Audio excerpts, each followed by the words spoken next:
A paz do Senhor, irmãos. Quantos estão preparados para serem sacudidos por Deus hoje?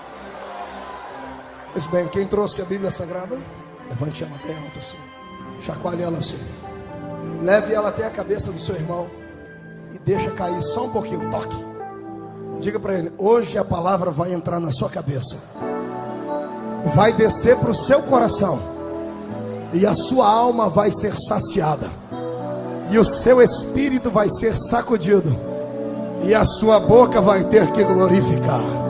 Então já comece a glorificar agora. Aleluia. Abra a Bíblia comigo na primeira epístola de São Paulo aos Tessalonicenses, capítulo 4, versículos 16 e 17.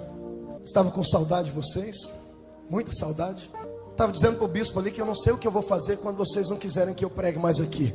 Sinto falta da reunião toda segunda-feira. É verdade. Já sou membro honorário aqui da missão. 1 Tessalonicenses 4, versos 16 e 17. Quem encontrou, diga amém. Amém.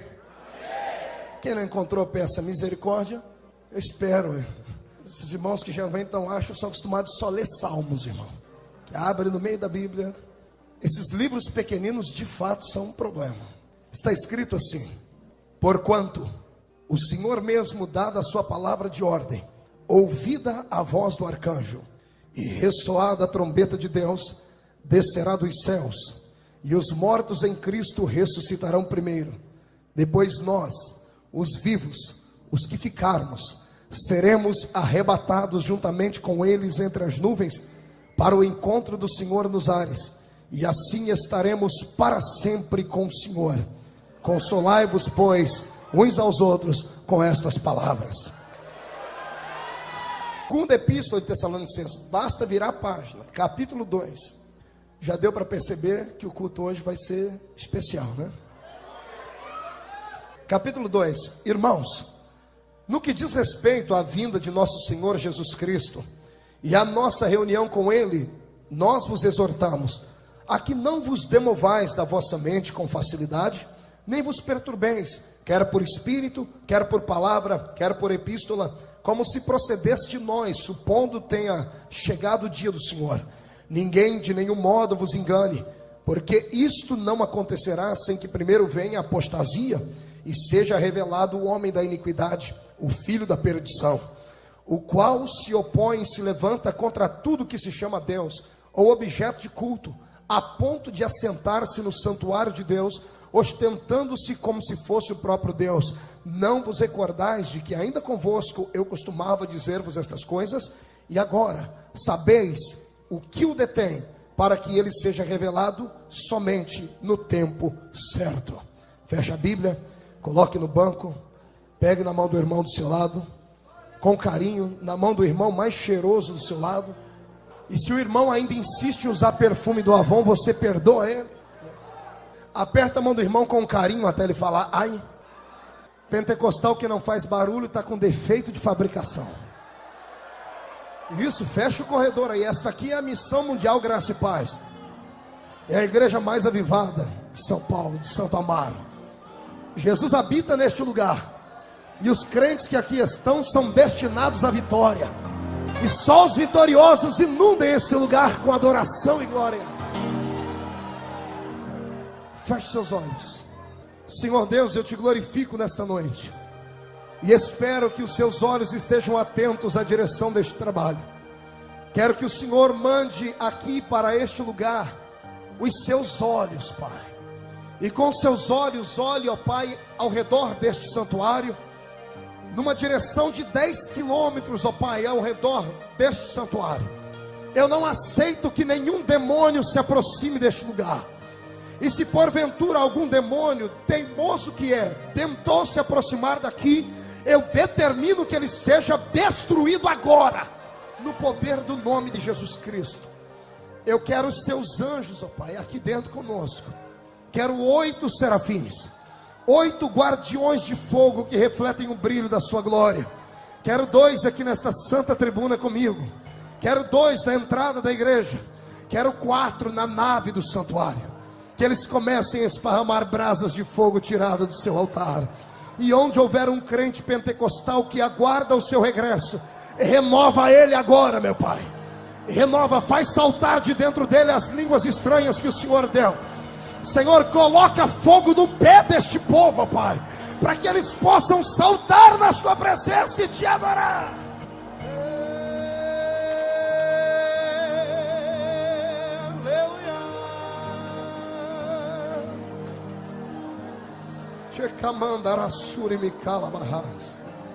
Em nome do Deus que fez os céus e a terra.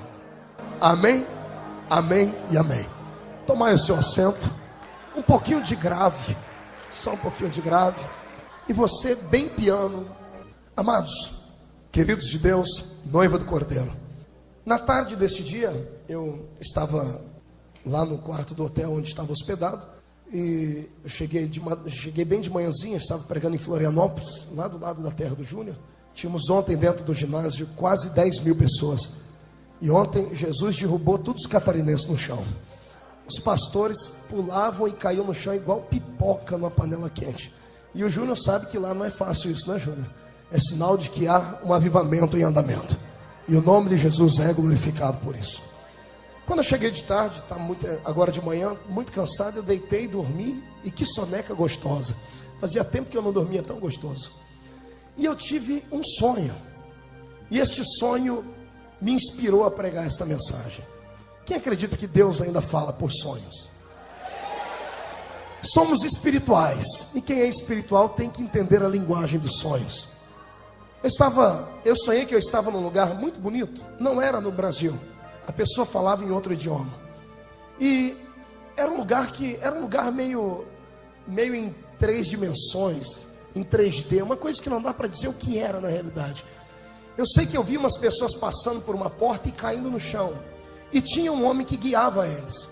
Era um homem pequenino, vestido de uma roupa rosa. E eu olhei para ele e disse: eu quero isso também. Ele disse: então entra aqui. E eu entrei dentro daquele lugar. E era um lugar bem colorido, mas um colorido assim, bem... não tem jeito de explicar. Aquela coisa que você entra e começa a se arrepiar, sentindo alegria. E ele me fez caminhar por alguns lugares que eram morros e lugares baixos. E eu caminhando por todo aquele lugar, eu perguntava a ele: o que é isso? Ele dizia assim: só observe. E eu cheguei num lugar que tinha um morro mais alto. E quando eu subi em cima daquele morro, ele disse: estenda os braços. Eu estendi os braços. E ele falava no outro idioma, eu entendia. Ele disse assim: agora sinta o que Moisés sentiu no monte. E quando ele disse aquilo, eu caí. No sonho eu caí de joelho naquele lugar, falando em línguas estranhas. E eu acordei, deitado na cama, falando em línguas estranhas. E estava tão gostoso que eu disse: Jesus, eu quero voltar a dormir para continuar o sonho. E eu voltei a dormir e eu voltei no mesmo lugar. Só Deus faz um negócio desse. Aí ele me pegou pela mão, me colocou de pé e disse: agora você está preparado. Eu disse: para quê? Chegamos numa porta. Quando aquela porta se abriu, ele disse: agora você vai passar pela prova dos 9, ver se você está aprovado para entrar lá dentro. E quando eu fui passar pela porta, eu não consegui passar. Tinha uma energia muito forte que não me deixava passar. E eu senti um choque, voltei para trás e comecei a chorar. Ele disse: por que eu não entrei? Ele disse: porque para entrar aí não se entra de pé, tem que entrar de joelho. Eu ajoelhei e fui entrando de joelho, e consegui entrar de joelho. Quando eu entrei dentro daquele lugar, irmãos, eu chorei. Eu vi tantas pessoas de todas as cores que você imaginar. Pessoas que não tinham tristeza no rosto, só alegria. Pessoas sorrindo do lado de animais e correndo. E eu perguntei: o que é isso? Ele disse: isso aqui é o céu. Eu disse: mas o que é isso? O outro disse: isso aqui é o céu. O pecado não nos toca mais. A tristeza não nos toca mais. A doença não nos toca mais. E eu olhei para aquele homem que ele disse para ele: eu posso ficar aqui? Ele disse: ainda não. Vai chegar um dia que não só você, mas todos aqueles que você conhece vão estar aqui dentro também. E eu acordei chorando e orando, dobrei meu joelho e falei: papai do céu, fazia tempo que eu não tinha um sonho como esse. E o Senhor disse: pois bem, então pregue nessa noite na Missão Mundial Graça e Paz sobre o arrebatamento da igreja. Para ouvir a mensagem do arrebatamento da igreja, não pode estar de qualquer maneira. Você tem que estar com a alma aberta, ser sensível e querer ouvir a voz de Deus. Amém? Levante a mão direita para cima, dê um tapa nas costas do irmão do celular e diz: se prepare, porque Deus vai falar conosco aqui. Queridos, eu sou pregador pentecostal. Sirvo a Jesus desde os meus 14 anos, e desde os 14 anos eu prego. E eu me recordo que na nossa infância na igreja, 80% das mensagens que nós ouvíamos eram mensagens acerca da vinda de Jesus. Eram mensagens acerca do arrebatamento da igreja. O tempo foi passando e os pregadores que falavam do arrebatamento da igreja perderam a mensagem. E aí nós trocamos a mensagem por mensagens de autoajuda, por mensagens de vitória, por mensagens de levantar a autoestima das pessoas. E nos esquecemos no meio da caminhada para que é que nós estamos aqui dentro. O crente é chamado só para duas coisas. Diga comigo, duas coisas. Ele é chamado para servir a Deus e aguardar o regresso de Jesus Cristo. Servir a Deus da melhor maneira possível, guardar a sua vida e a sua alma. Porque embora o arrebatamento da igreja pareça ser uma mensagem que foi perdida no tempo e algo parecido com magia, algo parecido com misticismo, algo parecido com histórias de fantoche, histórias que os nossos pais nos contavam para dormir, não é. A mensagem do arrebatamento da igreja, ela é verdadeira. O apóstolo São Paulo, na sua época, ele dizia aos irmãos amados, e depois nós, os que ficarmos vivos, ele se incluía na mensagem, porque ele acreditava que Jesus fosse voltar já naquela época. E pensando que Jesus fosse voltar naquela época, ele dizia aos irmãos: estejais preparados, não sejam ludibriados, levem uma vida da melhor maneira possível, guardem a vossa alma em santidade, respeitem a Deus, porque este dia vai acontecer, e quando o Senhor voltar, não vai haver pessoas que estejam com a vida desregrada e torta, que poderão subir para o céu, estando ao lado do meu mestre. Hoje em dia nós temos muitos inimigos no Evangelho. A mídia é nossa inimiga. Esses dias eu estava analisando que todas as vezes que aparece um crente na televisão ou no jornal, é apenas para que as pessoas tirem uma chacota dele, façam uma brincadeira ou denigram a nossa imagem, nos colocam para somente os escândalos. Vocês se lembram do escândalo da Universal, do escândalo da Igreja Renascer, até mesmo da Assembleia de Deus? A revista Veja uma vez direcionou 6 páginas do centro para falar da Assembleia de Deus contra o nosso movimento. A maioria das pessoas tem um certo preconceito com a minha vida, com a sua, porque somos crentes, porque somos evangélicos. E esta mesma mídia que nos persegue hoje, um dia vão ter que engolir cada uma das palavras que disseram. Um dia, as páginas dos jornais que estamparam em primeira capa, as principais revistas, e o Jornal Nacional, que de manchete já jogaram uma maldição sobre a igreja, dizendo: pastor roubou, pastor matou, pastor adulterou, coisas assim. Um dia vão ter que pegar o assunto principal e dizer: desapareceu um povo da terra. Desapareceu, simplesmente desapareceu. Para falar do arrebatamento da igreja, eu tenho que te levar para dentro da escatologia bíblica sagrada e lhe falar que o projeto de Deus não se deu agora, de 1 ano, 2 anos agora, não. O projeto de Deus é desde a eternidade. Tudo que Deus arquitetou, e hoje está escrito na palavra, e tudo que vai acontecer, Deus arquitetou antes da fundação do mundo. Pastor, por que é que Deus vai nos arrebatar daqui? Porque esta igreja, este povo que aceitaram a fé de Cristo Jesus, este povo que antigamente era chamado de povo barulhento, de povo simples, de povo da Bíblia, da capa preta, este povo está nesta terra, mas não merece viver nesta terra, não porque a terra é muito boa para que nós possamos viver nela, mas na realidade a terra não merece a nossa existência aqui na terra. A terra não é digna de ter um homem ou mulher como esse que está do seu lado, que paga um preço miserável pela fé, porque está em casa e é perseguido pelo pai, é perseguido pela mãe, é perseguido pela sociedade, é perseguido por todas as pessoas. A maioria das pessoas que são crentes na atualidade tem vergonha de dizer que são crentes, porque quando diz que é crente, automaticamente sofre um certo tipo de preconceito. E sabendo Deus que um dia aqueles que aceitariam a sua fé, aqueles que aceitariam a sua palavra seriam desta tamanha forma perseguidos, Deus então preparou um lugar melhor para mim e para você. Há um lugar além das nuvens, além da nossa compreensão. Há um lugar onde a doença não pode habitar, onde a tristeza não pode entrar, onde a depressão não quer ser sua amiga e nem pode ir. Há um lugar que está guardado dentro do coração de Deus. Jesus foi preparar este lugar, e este lugar não foi feito para Satanás nem para os demônios. Este lugar não foi feito para as prostitutas, não foi feito para os políticos que levam a vida desonesta. Este lugar não foi feito para aqueles que levam uma vida dupla dentro da igreja. Este lugar não foi feito para aqueles que têm a língua grande e falam mal de todo mundo. Este lugar não foi feito para aqueles que estão com o corpo aqui dentro, mas o coração nos objetos que estão lá fora. Este lugar que Deus preparou, Ele preparou para um povo seu, zeloso, especial e de boas obras, e um povo que sabe adorar o seu nome. Quem aqui acha que pertence a esse povo, jogue a mão lá em cima, glorifique a Deus e diga: eu quero ir. Você está me ouvindo? Escute. Para falar do arrebatamento da igreja, desses assuntos de escatologia, eu tenho que fazer aqui tenho que provocar uma certa tensão na sua vida. Eu tenho que te fazer sentir o momento.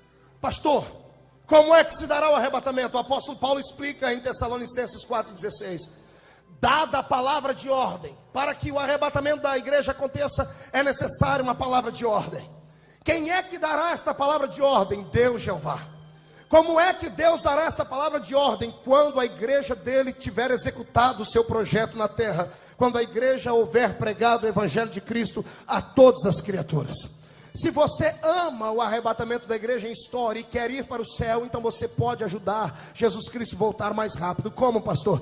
Repartindo a palavra da verdade que tem dentro de você, com o seu vizinho, com o seu amigo, com aquele que trabalha com você. Porque quando Deus observar a terra e ver que o evangelho foi difundido aqui e acolá, então meu Deus dará a sua palavra de ordem. Para que Deus dê esta palavra de ordem, pelo menos 1/3 da humanidade ainda necessita ouvir a palavra de Cristo. Somente na janela 1040 são 60 países que nunca ouviram o nome de Jesus Cristo como Salvador da humanidade. Somente no interior da Índia existe uma cidade chamada de Cidade Refúgio, com quase 3 milhões de leprosos, e nenhum missionário até hoje teve coragem de entrar lá dentro, com medo de pegar a lepra sobre o seu corpo. Para que o meu Jesus possa voltar na terra, é necessário que a igreja que hoje está em um sono letárgico, a igreja que está anêmica espiritualmente, volte a amar os princípios bíblicos e volte a pregar o evangelho com muita seriedade e verdade. Sabe o que foi que aconteceu no meio da caminhada? Satanás colocou outras intenções no coração da igreja. Outras coisas ocuparam no nosso coração o lugar que ocupava a esperança do arrebatamento da igreja. Antigamente o crente se preocupava com a vinda de Jesus. Então o que é que ele fazia? Ele se preocupava com a maneira como ele se vestia, ele se preocupava com a maneira como ele falava, com as pessoas com quem ele tinha amizade. Ele ia para a igreja, ele dizimava certinho, ele orava, ele consagrava, ele participava do jejum da igreja, ele participava da consagração da igreja. Ele entrava dentro de um santuário como esse e não sentava logo de cara para bater papo com as pessoas. Ele se preocupava com a alma dele, dobrava o joelho no chão, falava com Deus, dizia: Deus, fala comigo nessa noite. Os crentes se cuidavam daquilo que colocavam diante dos seus olhos, se preocupavam com as coisas que ouviam, mas as coisas entraram de uma tal forma, numa situação que parece ser irreversível, que hoje os mesmos crentes que achavam tanta coisa errada no passado, abriram precedentes sem parecer, e hoje nada mais do que era errado para eles é errado mais. Hoje em dia o errado é uma pessoa andar de terno e gravata debaixo do sol quente de São Paulo, e uma pessoa vir para a igreja com uma roupa de qualquer maneira, que não honra Cristo, e que pelo contrário provoca um espírito de sensualidade. Isso é o certo, porque as pessoas dizem que o meu Jesus quer apenas o coração. Deixa eu te dizer uma verdade: Jesus não vem arrebatar coração, Ele vem arrebatar o seu povo, Ele vem arrebatar a sua igreja, que tem que estar em santidade. Quem concorda comigo, jogue a mão lá em cima e dê um glória a Jesus. Escute, não se ludibrie, não se deixe enganar. Não é porque você tem uma vida abastada, tem um carro novo, uma casa nova e a sua empresa vai bem, e você congrega em uma igreja onde você faz de tudo, e tudo que você quer você pode fazer. Isso não dá a segurança de ir para o céu. Não dá. Israel estava desse jeito. Israel brigava com Deus, queriam carne, queriam cebola, queriam tudo, tinham saudade do Egito. E um dia Deus falou: eu mato esse povo. Moisés disse: não mata não, Senhor, porque esse povo, eles estão em processo de transformação. Mas Deus perdeu a paciência um dia. E Deus olhou para Moisés e disse: Moisés, eu vou dar um jeito nesse povo. O que é que o Senhor vai fazer? Tudo bem, eu não vou matar eles, Moisés. Eu não mato eles, eu não deixo eles morrer de fome, não deixo eles morrer de frio, não deixo eles morrer de calor. Só que tem um negócio, que é, Senhor, na minha terra ninguém entra. Dos que saíram do Egito, Quase 3 milhões de pessoas, somente 2 atravessaram a entrada da cidade de Canaã, da terra de Canaã. O restante do povo que saiu do Egito morreram no meio do caminho. Eles tinham uma vida abastada, eles tinham comida, tinham roupa, mas não tinham a segurança de entrar na terra prometida. Porque para entrar na terra prometida, primeiro tem que ter coragem. Josué e Caleb tiveram coragem de enfrentar aqueles crentes que haviam no meio de Israel, que não acreditavam na graça e na guarda de Deus. Tiveram coragem de enfrentar aqueles que haviam se corrompido no meio da covardia humana, dizendo: não, nós não podemos entrar lá, porque lá só tem gigante, lá só tem isso, só tem aquilo. Josué e Caleb invocaram a palavra de Deus. Quem invoca a palavra de Deus é porque tem paixão por Ele e ama Ele. Só vai entrar no céu no arrebatamento aquele que tem intimidade com Deus. Você pode continuar vindo aqui na missão, indo na Assembleia, na Igreja Deus é Amor, na Batista. Você pode respeitar todos os usos e costumes da sua igreja, mas se aqui dentro do seu coração você não tem intimidade com Deus suficiente para que quando você faça uma coisa errada, a sua consciência ainda queime e arda, você está desqualificado para ir para o céu. Você pode ser um bom crente aqui, mas não estará preparado para entrar dentro daquele lugar. E o que é que acontece então, pastor, no arrebatamento? Deus dá a palavra de ordem depois que a igreja executar os seus planos e os seus projetos. Dada a palavra de ordem, o arcanjo de Deus grita. Quando o arcanjo grita, esse arcanjo é Miguel, ele não grita para a igreja. O arcanjo grita para Israel, porque Israel é o relógio de Deus. Quando o arcanjo grita, todo judeu em qualquer parte do mundo que estiver vai ouvir a seguinte frase: Israel, o seu rei vem aí. Só que Israel vai apenas ouvir e não vai poder entrar lá dentro, porque quando o arcanjo está gritando para Israel, um outro anjo, não sei se um querubim ou um serafim, pega uma trombeta e toca a trombeta. E quando a trombeta toca, o som dela corta todas as dimensões e vai nos ouvidos daqueles que estiveram com a vida preparada, com a roupa limpa, com a alma diante do Senhor, com os joelhos calejados de oração e com o desejo de saírem deste mundo miserável e irem habitar lá no céu. Mas nesse dia não vai ser muito fácil, porque nem todos os que estão entre nós estão com seu ouvido afinado no diapasão do Espírito. Nem todos que estão aqui nesta noite serão arrebatados. Olhe para o irmão que está do seu lado esquerdo, e agora é um olhar sério, não um olhar de brincadeira. Olhe para ele. Olhe para o outro que está do outro lado, olhe atrás e olhe aqui para frente. Olhe para o púlpito e não tenha medo de imaginar que alguém do púlpito vai ficar também. Viu o irmão do seu lado? Pois então escute. Na parábola das 10 virgens nós temos um exemplo do arrebatamento.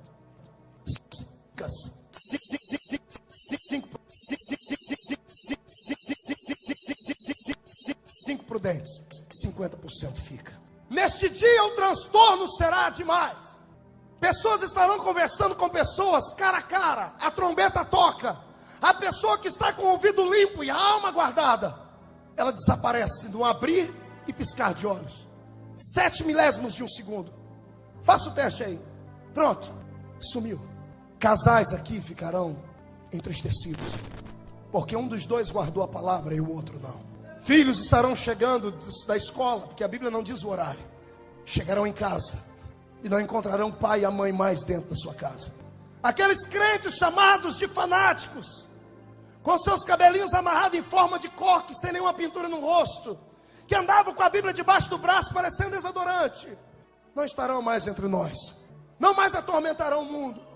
Pelo contrário, você verá muitos pastores, homens poderosos que exploraram a fé do povo, homens que são gerentes e donos de tantas convenções que brigam por causa de poder, chegando na porta da igreja no culto, sentado no seu belo carro, e quando entra dentro da igreja, aquela meia dúzia de gato pingado, e a notícia começa a se esparramar na terra: desapareceu um povo. Aviões sem os seus pilotos caem do céu. Ai daqueles que estiverem indo para um congresso dentro de um ônibus, reunido com um grupo de crentes preparados, indo para o congresso, indo para um retiro espiritual. Ai daqueles que não estiverem preparados. Se o motorista for crente, se o motorista for salvo e o ouvido dele estiver afinado, acidentes nas estradas, milhares de pessoas mortas, a terra será banhada em sangue. Poderia ser agora. E se Deus resolvesse tocar a trombeta agora, quem aqui tem certeza de que ouviria ela? Pastor, eu não tenho, o que é que eu faço? Ainda dá tempo de acertar. Ainda dá tempo de botar azeite dentro da botija. Ainda dá tempo de chorar, ainda dá tempo de cair de joelhos, ainda dá tempo de pedir perdão, ainda dá tempo de voltar atrás, ainda dá tempo de parar de fazer coisa errada, ainda dá tempo de acertar a sua alma.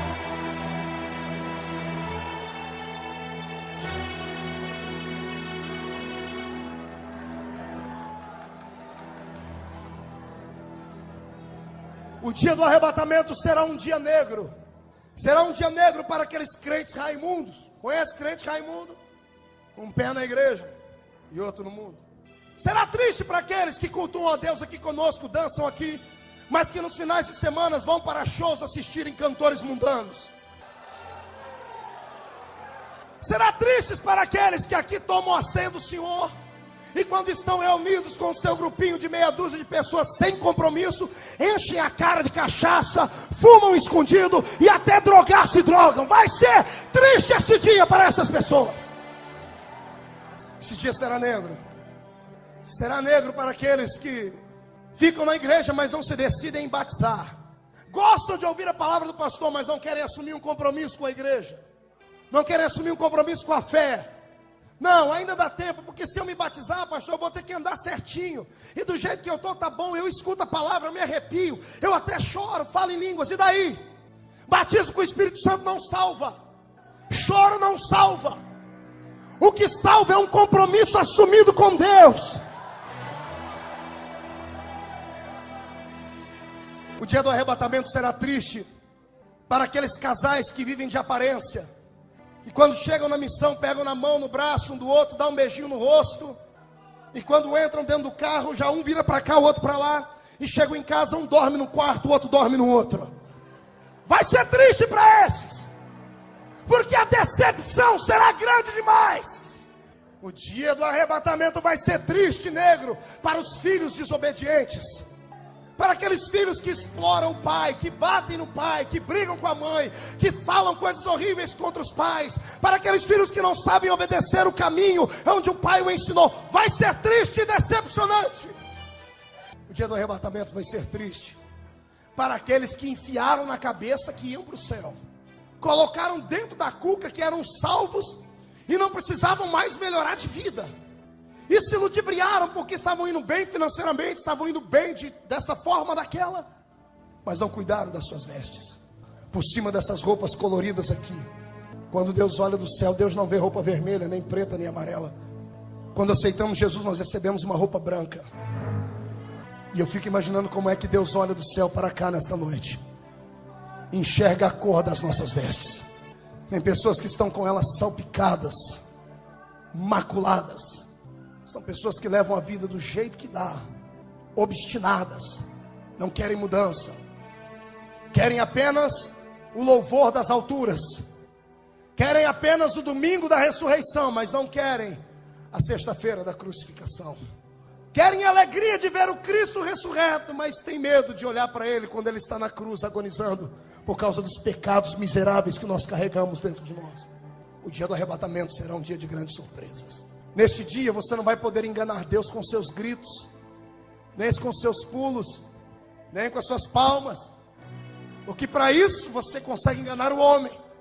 Tanta gente que aqui faz tanta coisa bonita na igreja, mas que naquele dia vão querer arrumar um buraco para pular dentro dele, porque quando perceber que as pessoas, aquelas a quais ele olhava e dizia, não precisa tudo isso para ser crente, não precisa levar uma vida tão certinha assim, quando eles desaparecerem.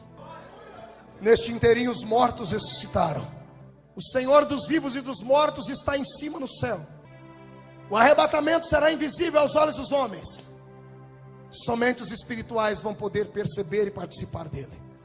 Quando o arrebatamento for concluído, pessoas de todas as tribos, línguas e nações forem ocultados por uma nuvem no céu, começa na terra um caos. E eu tenho pena daqueles que ficarem aqui, Será pior para aqueles que estiveram na igreja e ficaram do que para aqueles que nunca frequentaram a igreja.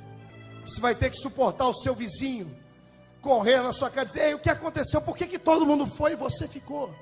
Por que todo mundo foi e você ficou? E por que o meu filho, que pastores vão ter que dar conta de tanta coisa? Os filhos que são de pais descrentes, os pais vão vir na igreja. E se ficar algum obreiro, ele está perdido.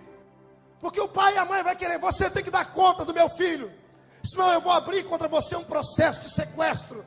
Porque ele saiu para ir na vigília, ele saiu para ir no culto e não voltou para casa. Onde está o meu filho? A igreja está arrebatada. Se há um lugar negro para aqueles que ficaram aqui, para aqueles que subiram, só festa. Só festa. Roupas brancas. Está vendo a ruga no rosto do seu irmão? Vai desaparecer. Está vendo esse irmão do seu lado que anda de bengala? A bengala não sobe para o céu. Lá ele vai ser restaurado. Os cegos subirão enxergando, os surdos ouvindo, os mudos falando. Os aidéticos vão deixar a carcaça podre, e a carcaça podre vai ser transformada num corpo de glória, onde a doença não toca, onde Satanás não toca, onde o pecado não toca. Somos levados para o céu. E há uma grande mesa que vai do Oriente ao Ocidente. Salvos de todos os tempos e de todas as histórias estarão sentados ali. Eu quero um lugarzinho do lado de Moody, o maior ganhador de alma que a Europa conhecera. Vamos dividir a mesa do arrebatamento com Abraão, Isaac, Jacó. Pastor, vamos conhecer uns aos outros lá? É claro que vamos. Que graça tem ir para uma festa que você não conhece ninguém? Só não teremos lembrança e memória das coisas tristes que ficaram aqui para trás. Enquanto os nossos pais, os nossos filhos, os nossos irmãos estão aqui sofrendo, nós estamos lá em cima, tomando o vinho da vitória com Jesus de Nazaré. Estaremos sendo servidos pelo próprio Cristo. E nesse dia, Ele não sentará na mesa como o Cordeiro de Deus que tira o pecado do mundo, não. Nesse dia Ele sentará na cabeceira da mesa como o leão da tribo de Judá, aquele que venceu para abrir o livro.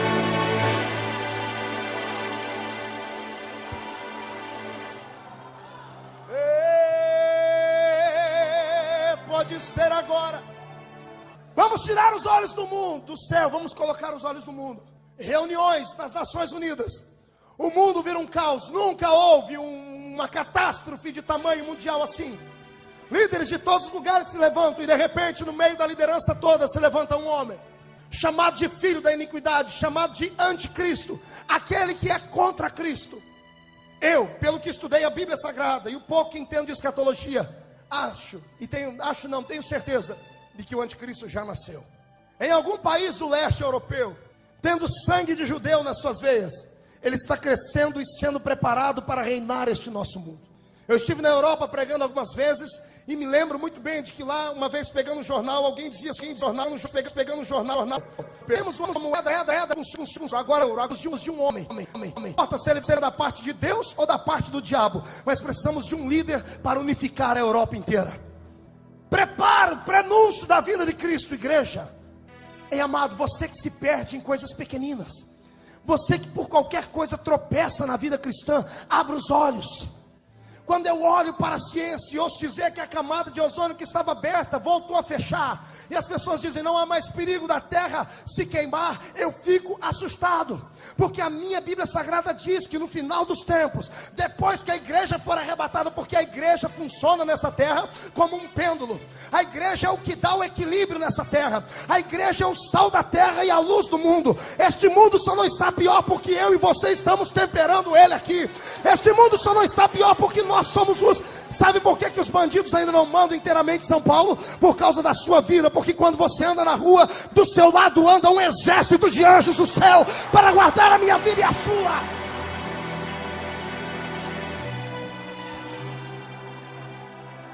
Não se ludibrie com maus presságios. Não se ludibrie com falsas esperanças. A esperança deste planeta não é Lula. A esperança deste planeta não é George Bush. A esperança deste planeta não é José Eduardo, presidente de Angola. A esperança desta igreja não é Fidel Castro, lá de Cuba. A esperança desta igreja não é nenhum filósofo como o presidente Fernando Henrique Cardoso, não. A esperança deste mundo está nas mãos daquele que está sentado em um alto e sublime trono, e que em breve vai vir resgatar a minha vida e a sua. Crente que tem medo do arrebatamento da igreja, precisa aceitar Jesus nesta noite, porque quem está preparado, ora sim. Ora vem, Senhor Jesus.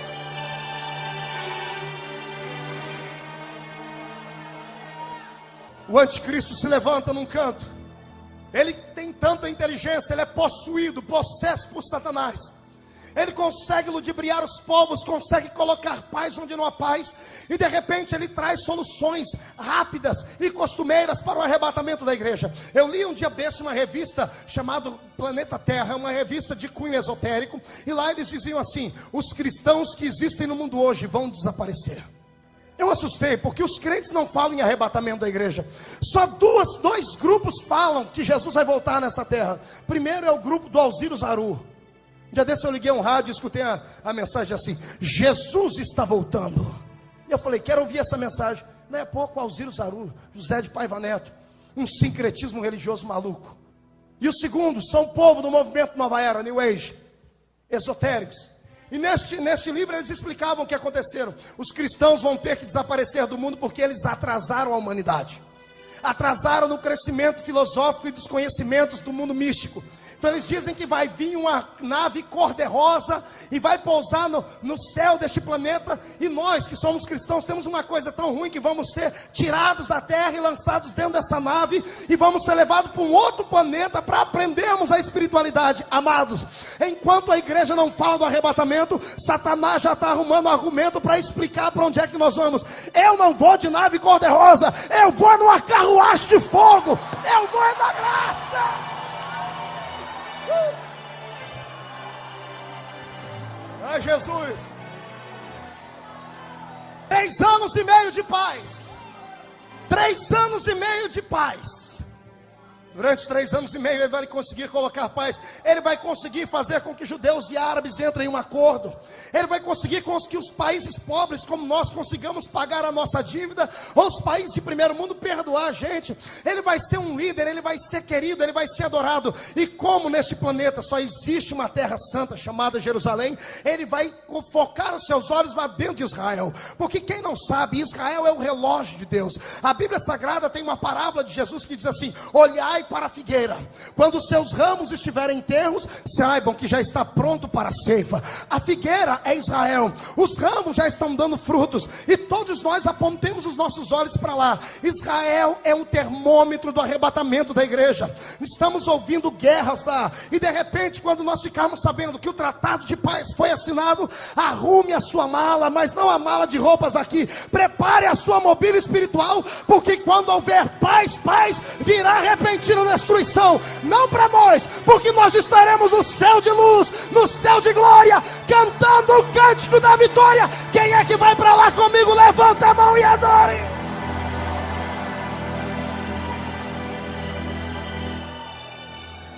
Deixa eu falar com aqueles que vão ficar.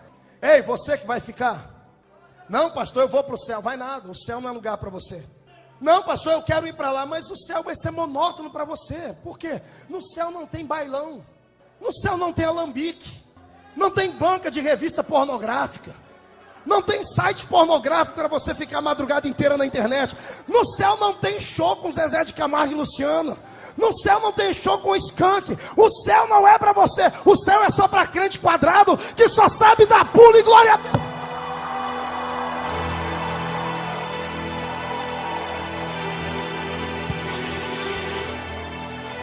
Quer ir para lá?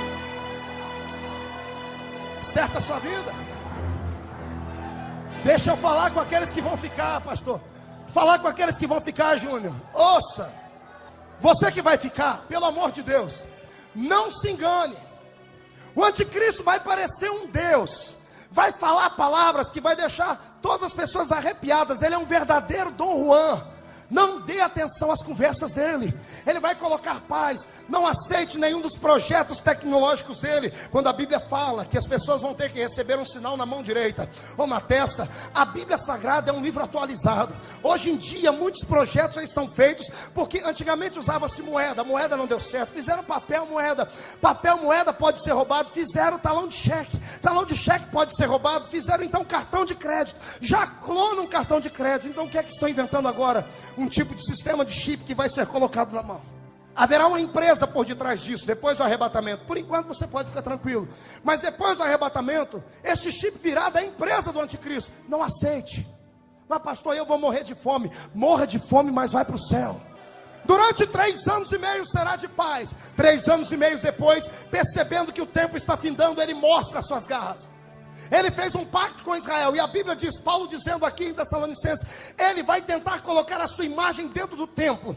Ele vai fazer um pacto de paz com os judeus vão começar quase que a adorar, mas quando eles verem ele entrando dentro do santuário e dizendo, eu quero ser adorado, os judeus vão começar a brigar contra ele. Aí virá uma perseguição sem tamanho. Aí entra aquela parte da Bíblia que diz que a pessoa que quiser ser salva, terá que ser salva pelo derramamento do seu sangue. Para ir para o céu depois, você vai ter que comprar a entrada dele com o martírio da sua alma. E quando Deus começar a derramar os seus cálices, há um cálice que misericórdia, me arrepia só de lembrar. A Bíblia diz que Deus derramará um cálice de ira tão grande, que os homens vão tentar procurar a morte e não vão encontrar. Vão se atirar na frente de carro, vão se arrebentar, mas vão ficar vivos e paralíticos. Este mundo está por um fio. A igreja é como um avião, como disse um velho e grande pregador. Estamos dentro deste avião. O piloto deste avião é o Espírito Santo. Já demos a partida e estamos taxiando pela pista. O avião já está pegando força para poder disparar. Já estamos correndo. E antes que a pista acabe, o Espírito Santo vai puxar o manche. O manche é aquele controle que levanta o bico do avião. Quando este manche for levantado, igreja, se prepare, porque sairemos desta terra. Queira o diabo ou não, queira o seu pai ou não, queira a sua irmã ou não, queira aqueles que congregam com você ou não, o céu é o nosso limite. Quem aqui quer ir para o céu? Deixa eu ver. Daqui a pouco eu volto nesse assunto. 3 anos e meio de perseguição, de tristeza, sangue sendo derramado. Muitos desviados desse dia vão aceitar a Cristo. A Bíblia diz que desta tribulação vieram muitas pessoas, grandes e pequenos, mártires que vieram de grande tribulação. Muita gente vai ser salva nesse dia. Só que eu e você vamos estar lá no céu tomando um coquetel com Jesus, enquanto os outros vão ter que ralar muito aqui para poder entrar lá. Irmão, eu prefiro chorar agora sendo perseguido do que chorar no dia do anticristo e ter que pagar com a minha vida. Ei, a igreja de Cristo, vamos nos preparar, vamos voltar a ser santos. Irmão, quando chegar lá na tua casa hoje, dá uma olhadinha dentro do seu guarda-roupa, querida. Dá uma olhadinha naquelas roupas que você coloca, e com todo respeito, quando você veste, parece uma prostituta. Com todo respeito, eu falo isso porque em Provérbios diz para tomarmos cuidado com mulheres que vestem roupas parecidas com roupas de prostituta. Bota fogo naquilo.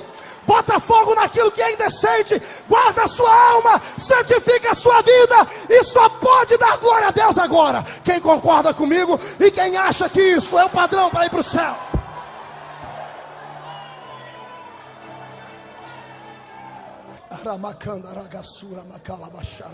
O anticristo está dominando a terra. Israel se revolta. 2 testemunhas aparecem do nada, começam a fazer prodígios similares aos prodígios de Moisés e Elias. Começam a pregar, e o anticristo manda matá-los, esquartejam as testemunhas. Esparramam os pedaços pelas praças, e uma câmera filmando 24 horas, esparramando pelo mundo, mostrando o terror dele, dizendo: quem for contra o meu poder terá o mesmo fim dessas 2 testemunhas. Só que 3 dias depois, as câmeras estão filmando ainda, e os pedaços, os corpos começam a se juntar, e as 2 testemunhas têm o corpo transformado e são arrebatadas acima no céu. Quando eles são arrebatados no céu, Israel se revolta contra o anticristo. E para aqueles que não sabem, Israel é a menina dos olhos de Deus. Estamos no final dos 7 anos, estamos chegando perto da guerra do grande Armagedon. O mundo inteiro se revolta contra Israel, porque Israel tem uma proteção espiritual. Ninguém consegue destruir aquele país. Quer ser abençoado, irmão? Uma vez por dia, estenda a mão para Jerusalém e diz: eu te abençoo, Jerusalém. Quer ser abençoado, amado? Passe a amar Israel. Israel tem uma proteção espiritual, o mundo inteiro se revolta contra Israel. a Rússia e outros grandes países, a China, se juntam com os grandes potentados para destruir Israel. Nesse momento, eu e você estamos nos levantando da mesa lá do Cordeiro, comemos durante 7 anos, bebemos durante 7 anos, aprendemos os cânticos espirituais, nos confraternizamos, e de repente o nosso Senhor diz para a gente assim: igreja, agora vocês não são mais uma igreja, agora são minha noiva e são meu exército. Se prepare, porque nós vamos fazer uma visitinha lá na terra de volta. E aí o que acontece? Israel está no vale do Armagedon, as câmeras filmando Israel, o mundo inteiro com mísseis apontados para lá, e antes que alguém aperte o botão, alguém grita: o que é aquilo lá em cima? E alguém olha lá para cima e diz: será o exterminador do futuro? E alguém diz: não, não é. Será o Rambo? Não, não é. É o super-homem? Não, não é. Quem é? É o leão da tribo de Judá, que volta para arrebatar.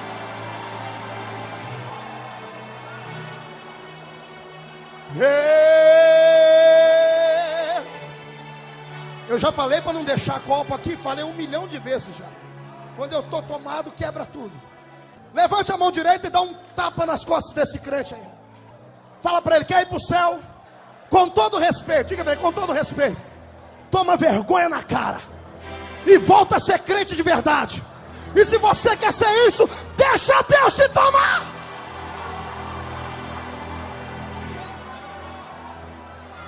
Aleluia, aleluia. Judas vaticinou isso dizendo: eis que vem o Senhor com milhares dos seus santos. Eu e você vamos vir do lado dele. E aí o que vai acontecer? Sabe o que os homens otários vão fazer? Tiram o armamento de cima de Israel e colocam o armamento em cima da gente. Eu e você vindo sentado do lado do general. Jesus não vem sozinho. Desse dia ele não vem sentado nas asas de um querubim, nem numa nuvem, nem voando. Ele vem sentado em cima de um cavalo branco. Vem sentado em cima do cavalo branco, e na sua coxa direita tem um manto vermelho escrito assim: Rei dos Reis e Senhor dos Senhores.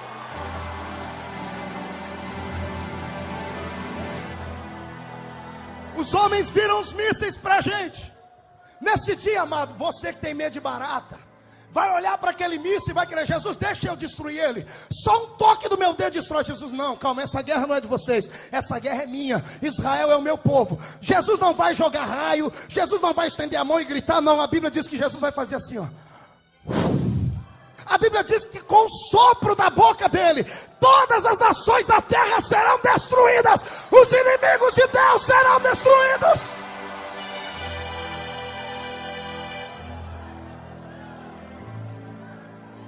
Israel se converte.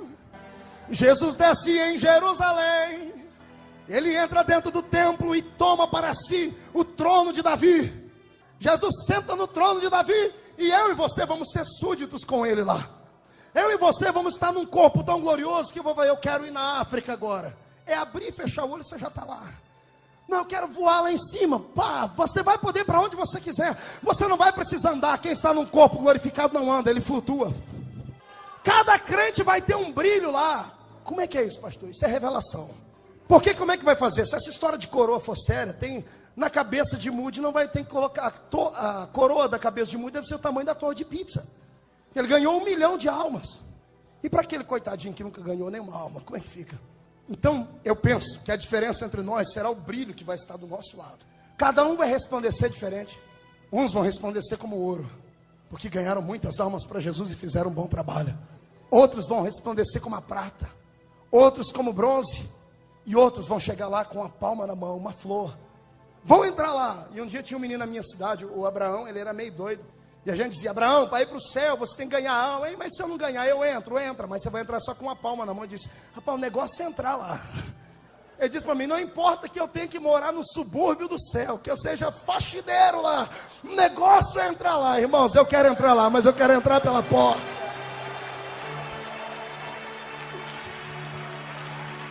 Aleluia. Ô glória. Instaurado está o reino milenar de Cristo. E durante 1000 anos Satanás está amarrado. Durante 1000 anos a terra conhecerá paz, justiça, porque quem vai governá-la será o Rei dos Reis e o Senhor dos Senhores. E o resto eu deixo para uma outra história. Porque se lermos Apocalipse 21, vai nos contar a história de um novo céu e de uma nova terra. Diga para o seu irmão, isso não é tudo, isso é só o começo. Ainda tem um novo céu e uma nova terra. E é nesta nova terra que a Bíblia diz que Deus enxugará dos nossos olhos todas as nossas lágrimas.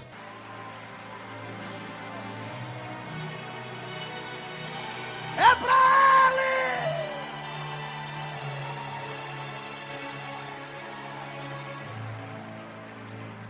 Escuta aí para terminar.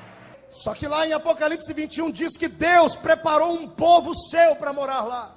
E quem é esse povo que vai habitar na Nova Jerusalém? Quem são esse povo? Porque todo mundo acha, de todas as religiões, acha que toda religião é certa.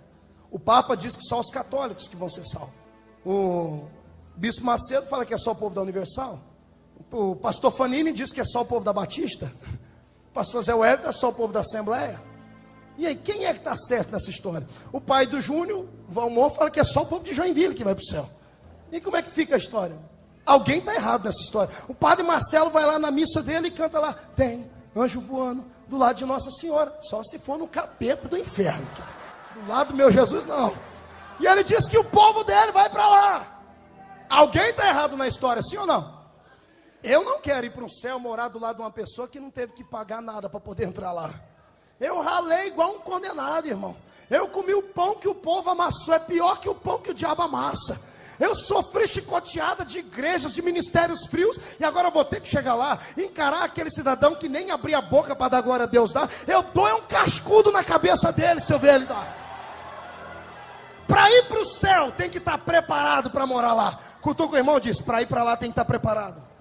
Diga para ele, além de preparado, tem que estar perdoado. E agora apertou. Eu queria parar, mas vou continuar. Aleluia.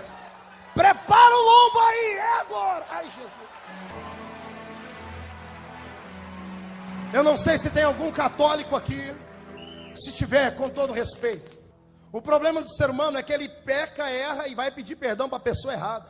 O cidadão erra, peca e pega, bota uma cruz nas costas e vai lá em Aparecida, dobrar o joelho diante da imagem. Ah, lá vem os crentes falar que não gostam de Maria. Ei, tá errado, nós gostamos de Maria. Quer ver quem gosta de Maria aqui? Eu só queria que você me dissesse que Maria que é que você gosta, porque tem um monte. A Aparecida é escurinha. A Virgem de Fátima tem um rosto redondo, porque os portugueses têm um rosto redondo. A Santa de Virgem tem um nariz comprido, porque os franceses têm um nariz comprido. A Iemanjá, ela fica só dentro da água. E um monte dessas aí é tudo Maria para eles. Daqui uns dias vão fazer uma Maria movida a pilha, vendendo no Paraguai. Tem tanta Maria. O problema do homem é esse: ele erra, peca, Reginaldo, e vai pedir perdão para a pessoa errada. Outros é pior: peca, erra e pega lá uma galinha preta, torce o pescoço dela e enche de sangue de galinha preta uma encruzilhada. Deixa eu dizer para você, só existe uma coisa que perdoa pecado. O que perdoa pecado não é joelho em cima de grão de milho. O que perdoa pecado não é carregar a cruz nas costas até Aparecida. O que perdoa pecado não é São Sinfrônio, Santo Antônio, Santa Maria, Santa Biroqueta. Quem perdoa pecado não é São Jorge, que já fugiu do cavalo. Quem perdoa pecado não é Exu, Oxalá. Quem perdoa pecado não é Zé Pilintra, Zé Pilantra, tranca a rua. Quem perdoa pecado não é sangue de galinha preta. Quem perdoa pecado é só aquele que é o Cordeiro de Deus e é o sangue dele. Quem aí está banhado com o sangue de Jesus? Não, tem alguma coisa errada. Olha para o irmão de novo do seu lado. Como é que pode estar banhado com o sangue de Jesus? Ouvindo uma mensagem dessa, está com o olho seco igual o olho de coruja até agora. Como é que pode falar que vai ser arrebatado e até agora não abriu a boca nem para respirar? Lá vai, boca de aço, língua de ferro, queixo de concreto. Quer ir para o céu? Abre a boca para adorar.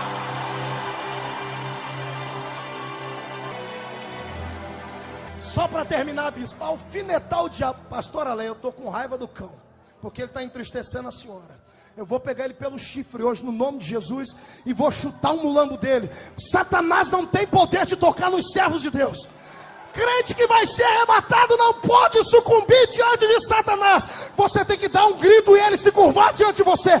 Quem concorda comigo, joga a mão lá em cima e adore. Quer ir morar na Nova Jerusalém? Quem quer? Para ir para lá tem que estar acostumado com o ambiente de lá.